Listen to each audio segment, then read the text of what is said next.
Bonsoir Simplicio Lissan, bienvenue. Vous menez la section 3 des îles du Vent qui comprend Fa'a et Punaouia. Vous êtes le maire de Punaouia depuis 5 ans. Parmi les grands projets touristiques à venir, le village tahitien, 34 hectares de terrain ont été attribués à des investisseurs locaux. Que répondez-vous au Amouiteira qui préfère le projet Mahana Beach à 150 milliards de francs? Oui, bonsoir Sibelle et merci de m'accueillir dans l'enceinte de Polynésie la première. Mais je voudrais profiter de l'occasion d'abord pour saluer bien sûr tous nos téléspectateurs qui nous regardent ce soir et spécialement nos électeurs de la section 3, c'est-à-dire de Punaouia et de Fa'a. Et leur souhaiter également, puisque c'est l'occasion, donc de joyeuses fêtes de Pâques. Maintenant, pour en revenir à votre question, effectivement, moi en tout cas, j'ai pu suivre l'évolution de ce projet depuis plus d'une dizaine d'années, avec à l'origine un projet mais alors monumental, avec plusieurs centaines de milliards, qui à cette époque ne nous convenait pas, il est vrai, donc au vu de sa taille. Et donc au fur et à mesure, le projet a évolué. Et je suis satisfait aujourd'hui de voir donc ce projet évoluer dans notre sens, en tout cas, de la commune.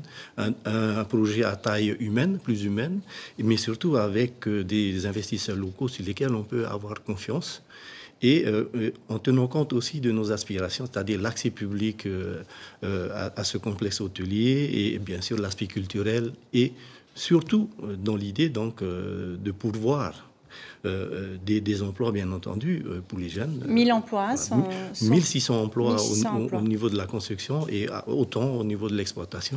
C'est un aspect essentiel, en tout cas, pour le maire que je suis, parce que j'accompagne mes jeunes à l'accession à l'emploi. Pour tout le monde. Sur le premier lot, Tahiti Beachcomber et le groupe City investissent ensemble 15,6 milliards.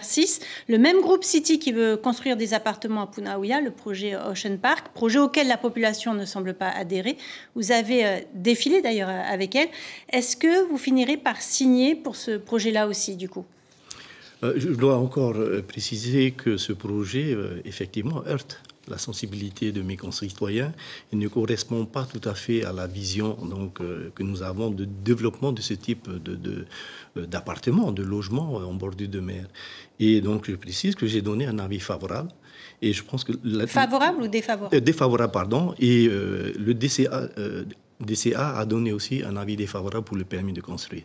Ça veut dire que ce projet ne correspondait pas du tout... Donc il ne se fera pas? Il ne se fera pas compte tenu des impacts énormes au niveau environnemental, qui conviendra de revoir complètement ce projet. Et pour l'instant, l'avis est défavorable. Nous verrons bien par la suite qu'est-ce qu'il en adviendra de ce projet. Pour cette campagne des territoriales, il est beaucoup question de probité des hommes politiques. Pouvez-vous nous dire où en est l'affaire des marchés publics accordés au fils de votre première adjointe? Votre deuxième adjoint a été auditionné. Qu'en est-il aujourd'hui? Oui, d'abord, je dois dire donc, tout mon étonnement. Quand j'ai su que cette affaire éclatait au moment où on se positionnait dans la course, bien sûr, des territoriales. Ceci dit, je reste avec mon adjointe, mon premier adjoint, Mme Cathy Puchon, complètement serein sur la suite de ce dossier. Nous n'avons rien à nous reprocher. Je laisse donc le soin à la justice de faire son chemin. Et je suis innocent, en tout cas. Vous rassurez en tout cas vos électeurs? Oui, bien sûr. Et j'attends l'issue de ces recherches pour prendre les mesures qui conviendra, bien sûr. Très rapidement, Simplicio Lissan, vous avez été sportif de haut niveau, vous avez fait votre carrière dans l'éducation. Comment venir en aide, selon vous, à la jeunesse de Bora Bora? Vous avez très peu de temps. Oui, tout à fait. Ça a été pas mal de gens, et moi en particulier, je m'interroge beaucoup sur le comportement de nos jeunes de nos jours.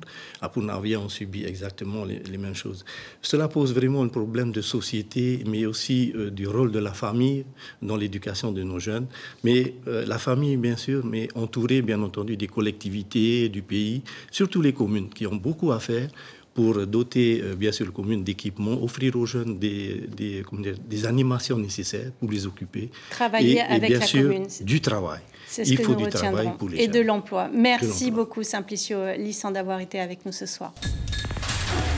L'information en continu sur Polynésie la première, Internet et réseaux sociaux.